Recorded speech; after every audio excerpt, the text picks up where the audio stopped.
একদমই নতুন ধরনের ইউনিক মাছের রেসিপি। যে কোনো দেশি কাটা মাছ দিয়ে বাড়িতে অবশ্যই একবার হলেও এইভাবে সুস্বাদু মাছের রেসিপিটা বানিয়ে দেখো। স্বাদে গন্ধে ভরপুর এই মাছের রেসিপি থাকলেই আর কোনো কিচ্ছু দরকার পড়বে না গরম ভাত খাওয়ার জন্য। নমস্কার বন্ধুরা, শুভমিতা ব্লগে সবাইকে স্বাগত জানাই। তাহলে চলো আজকের এই মাছের রেসিপিটা দেখে নেওয়া যাক। তবে রেসিপিটা কেউ স্কিপ করো না, স্কিপ করলে আমি কি পদ্ধতিতে রেসিপিটা বানালাম বা কী মশলার অ্যাড করলাম সেটা তোমরা মিস করে যাবে। তখন হয়তো রেসিপিটা খেতে এতটা ভালো হবে না। আর বাড়িতে অবশ্যই একবার হলেও এইভাবে মাছ রান্না করে আমায় কমেন্ট করে জানাতে ভুলো না রেসিপিটা তোমাদের কেমন লাগলো। এখানে আমি প্রথমেই 5 পিস রুই মাছ নিয়ে নিয়েছি।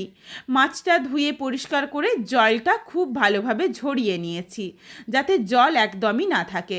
এরপর মাছের মধ্যে দিয়ে দিলাম স্বাদ অনুযায়ী লবণ, অল্প পরিমাণে হলুদের গুঁড়ো, লঙ্কার গুঁড়ো। এরপর মাছটা খুব ভালোভাবে মেখে নিচ্ছি।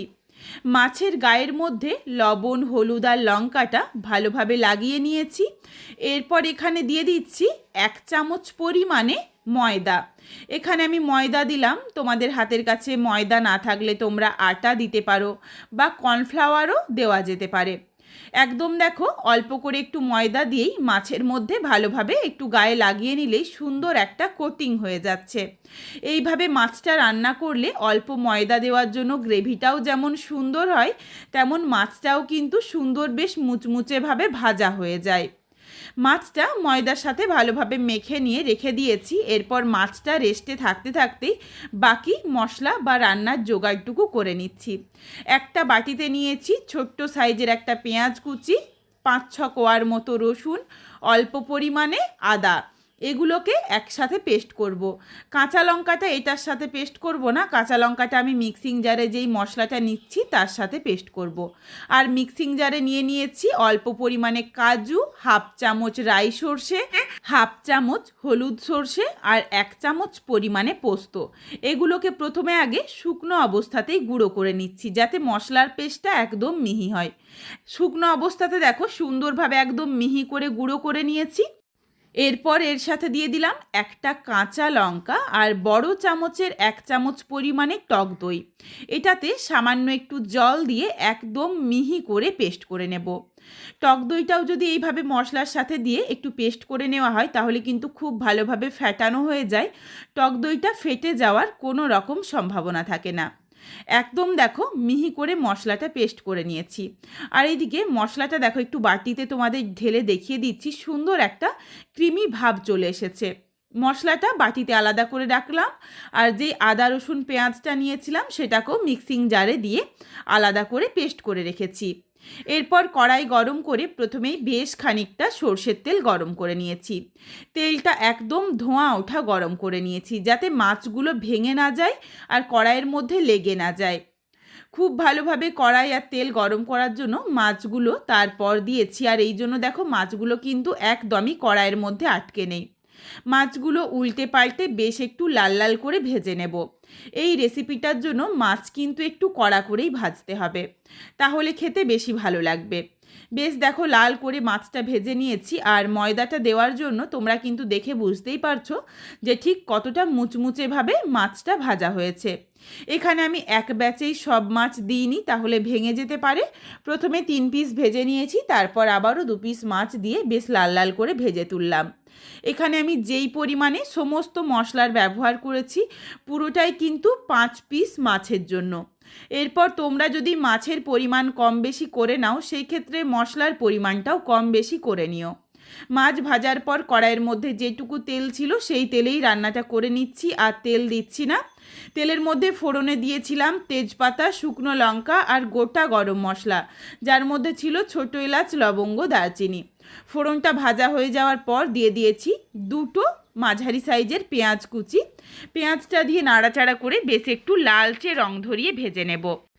পেঁয়াজটা যখন ভালোভাবে ভাজা হয়ে গেছে, একদম বেরেস্তার মতো করে ভেজে নিয়েছি, তারপর দিয়ে দিলাম বড় সাইজের একটা টমেটো কুচি। টমেটো দিয়েই সামান্য একটু লবণ দিয়ে দিয়েছি। এরপরে পেঁয়াজের সাথে টমেটোটা খুব ভালোভাবে ভেজে নিচ্ছি।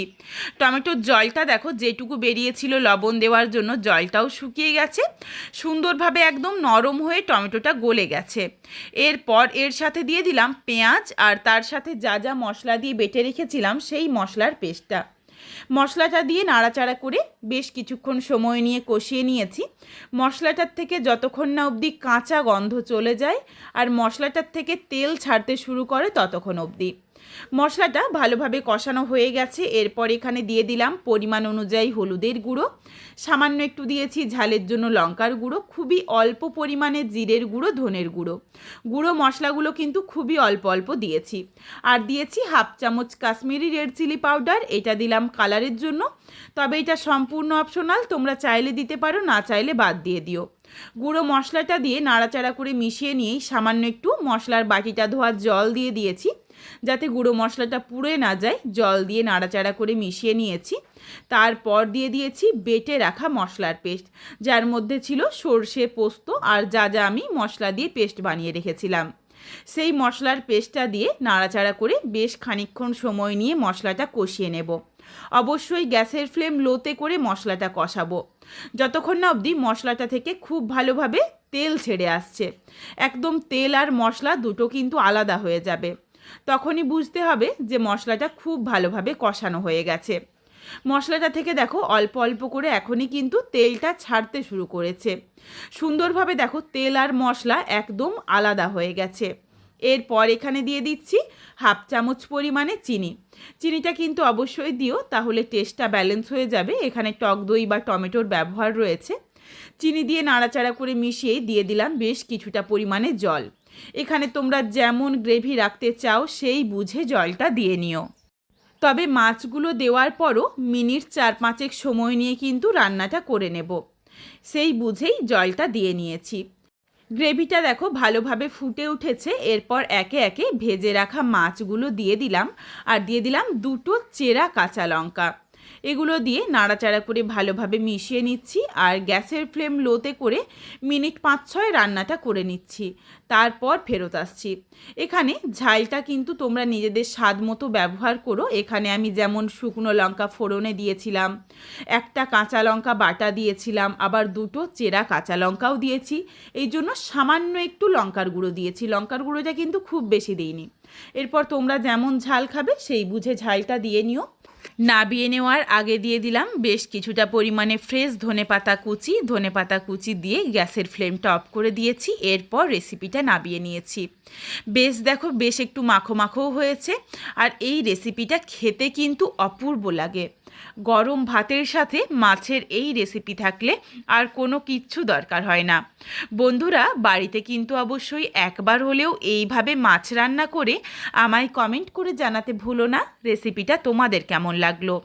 রেসিপিটা তোমাদের যদি ভালো লাগে তাহলে লাইক করো, শেয়ার করে বন্ধুদের দেখার সুযোগ করে দিও। তোমরা যদি আরও এই ধরনের নিত্য নতুন ঘরোয়া রেসিপি দেখতে চাও তাহলে অবশ্যই আমার চ্যানেলটিকে সাবস্ক্রাইব করে পাশে থাকা বেলটি অন করে অল নোটিফিকেশন অন করে দিও, যাতে আমার প্রত্যেকটা রেসিপির নোটিফিকেশন সববার প্রথমে তোমাদের কাছে পৌঁছে যায়।